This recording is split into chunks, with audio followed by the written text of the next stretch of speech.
इमाम मोहम्मद बाकिर का जन्म। इमाम मोहम्मद बाकिर पहली रजब शुक्रवार को शहर मदीना में अपने दादा इमाम हुसैन के घर में पैदासात हुए।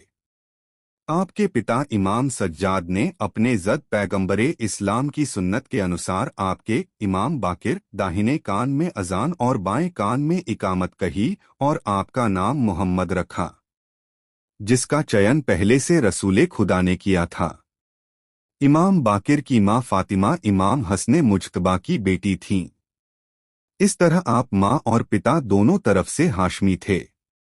इमाम सादिक ने इमाम बाकिर की वालिदा के बारे में फरमाया वह निहायत सच्ची थीं और इमाम हसन नहीं थी। मां और के परिवार में कोई दूसरी औरत आपकी यह गर्व केवल इमाम बाकिर को मिला है कि पिता दोनों तरफ से अहले बैत से निस्बत रखते थे। बचपना। इमाम बाकिर की उम्र 3 साल की थी जब इमाम हुसैन के काफिले के साथ करबला गए और बचपन से ही पैगंबर के खानदान पर अत्याचारी शासकों के उत्पीड़न को देख रहे थे। इमाम हुसैन की शहादत के बाद आपने वह दृश्य भी देखा जब दुश्मनों ने खैमों में आग लगाई और भूखे बच्चों को तमाचे मारे। करबला के बाद आप अपने माता पिता और जनाब ज़ैनब और दूसरी बंदी महिलाओं और बच्चों के साथ बंदी हुए और दुश्मनों की यातनाएं सहन कीं।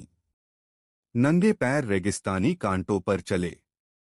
बचपन से ही आपने बहादुरी व मुकावमत का पाठ सीखा और अपनी आंखों से वह दृश्य भी देखा जब दुश्मन शहीदों के सर पार पत्थर बरसा रहे थे और करबला से शाम तक अपनी फुफी हजरत ज़ैनब के बलिदान को देखा था की खिदमत में उपस्थित होकर उनसे ज्ञान सीखते थे और पैगंबर सच की हदीस के अनुसार बार बार इमाम से कहते थे ए बाकिरुल उलूम मैं गवाही देता हूँ कि आप बचपन से इलाही इल्म के मालिक हैं और आपको खुदा की तरफ से ज्ञान प्राप्त हुआ है।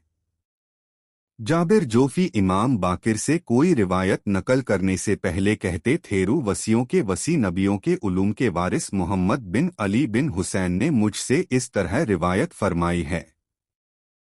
उमर के बेटे अब्दुल्लाह उत्तर न दे सके।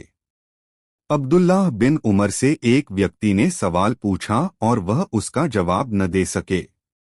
इब्ने उमर ने उस आदमी से कहा वह देखो एक नौजवान है, जाओ उससे पूछ लो और फिर मुझे भी जवाब बताओ।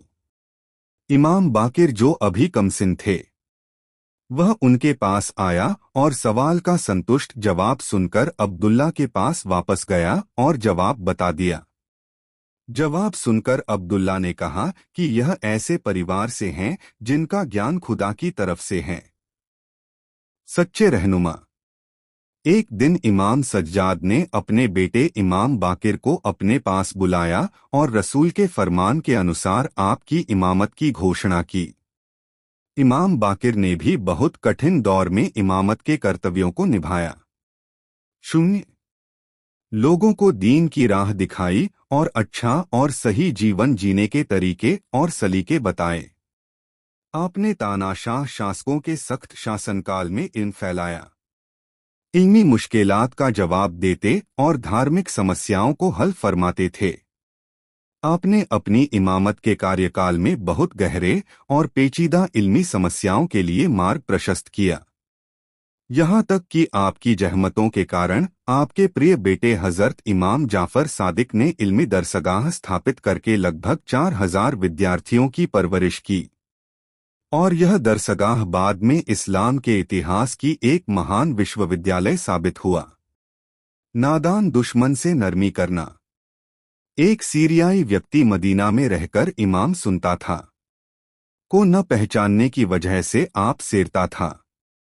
फिर भी इमाम के घर जाकर इमाम को एक दिन इमाम के घर आया और आपको शान में बेअदबी की और कहने लगा है मैं जमीन में सबसे ज्यादा तुमसे और तुम्हारे परिवार से नफरत करता हूँ।